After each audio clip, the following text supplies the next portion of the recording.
Mark tells this same story too about the sea and Jesus walking on the water, but has kind of a slightly different take.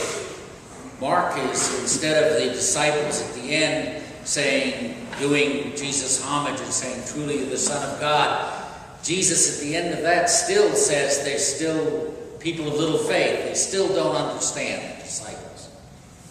But Matthew has Peter stepping out of the boat, as you heard, taking a few steps, being afraid, but then being saved immediately by Jesus, pulled back into the boat by his Lord. There is, this has always been a common image, not just in the Gospels, but through Christian preaching down through the 2,000 years, because we talk about the bark of Peter, the boat that we're in, and sometimes it feels like we're sinking. So it's a good image because there's, on a human level, all of us get caught up in the turbulence of life, right? I mean, any human being, you don't have to be Christian, any human being sees the contract end and their job disappear. Any human being sees a loved one become estranged and move away. Any human being loses loved ones, faces death, etc. That's all. It's part of being a human being. On another level, though, for Christians, there's a turbulence in our faith. Because as we follow Christ, we expect to have that saving hand reaching out to us. And so when this turbulence, this natural human turbulence, is compounded sometimes by a feeling of a weakness of our faith and wondering where God is.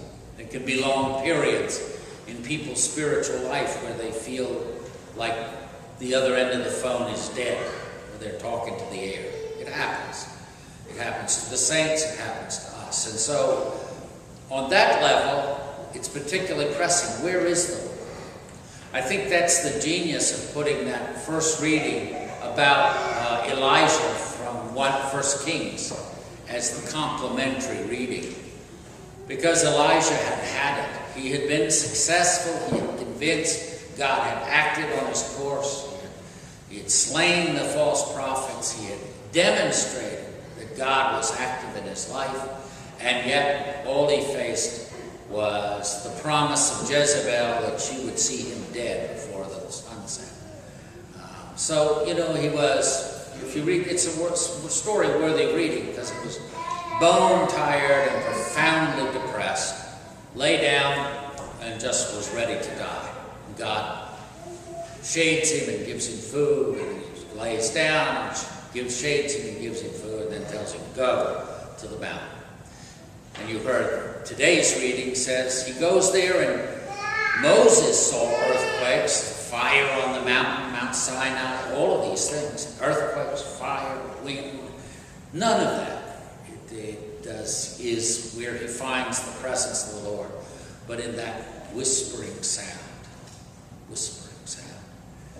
He finally finds the power, the presence of God, not in the earthquake, but in that.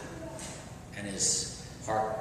And that is the same for us. Sometimes we can feel the hand of the Lord reaching out to grab us in our turbulence, and sometimes we're like Elijah, bone-tired, not sure we want to continue to live, not knowing where to find the Lord. So that's why this image is such a good one for us. Now, hopefully that's not everyone's situation today, this, turbulence. But we know it's normal, right? We know it's part of being a human being.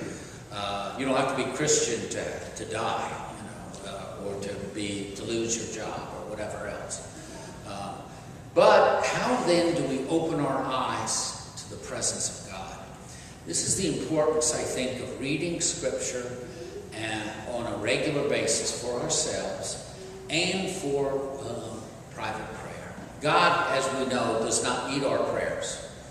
We need them as a way of sensitizing us, a way of us being able to spot the whispering sound, to hear the whispering sound when all hell has broken loose in our life and we need the presence of the Lord. So it fine-tunes our spiritual ears, so to speak, our spiritual heart.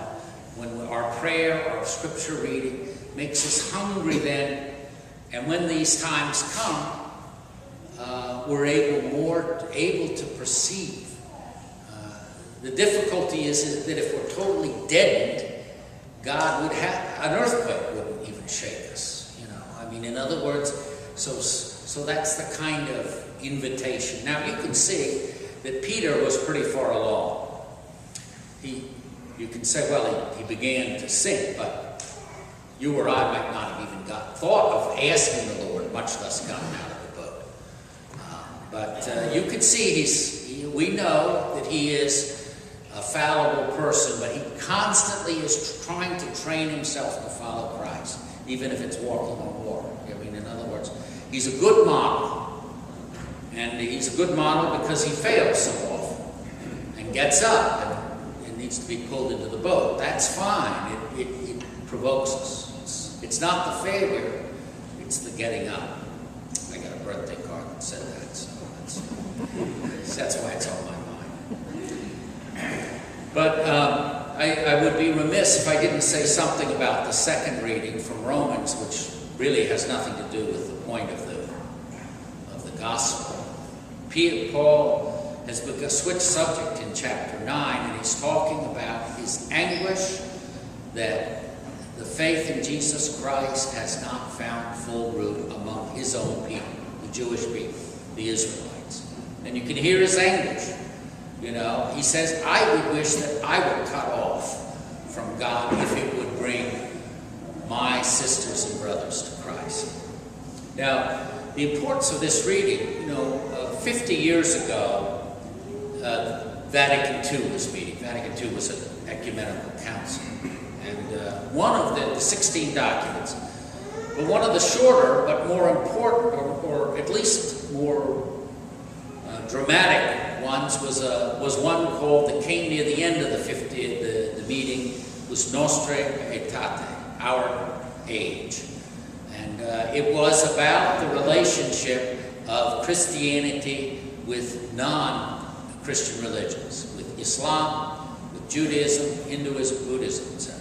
But the majority of that statement had to do with the Jewish people, because if you study the history of Christianity, it is not a pretty picture in our relationship with the Jews.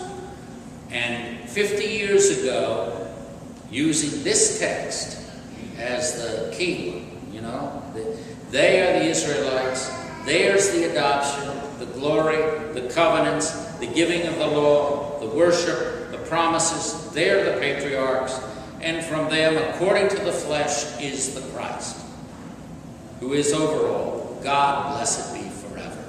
Amen. They use this text, one of the key texts, in saying the covenant is not revoked with the Jewish people. That they are our elder brothers in faith. For once and for all, it was an attempt to put an end to church-based anti-Semitism. And we know that St. John Paul was a good example of that, of trying to break down this anti-Semitism that has besmirched Christianity, and of course our present Pope, Pope Francis. But that's where it came, and it was this text that said, look, those covenants are not revoked. God did not abandon them. He made that covenant. He keeps that covenant with the Jewish people. It's important because we need to turn away from anti-Semitism. When I was a kid, it was common to talk in terrible ways about our Jewish sisters and brothers, even in my own family.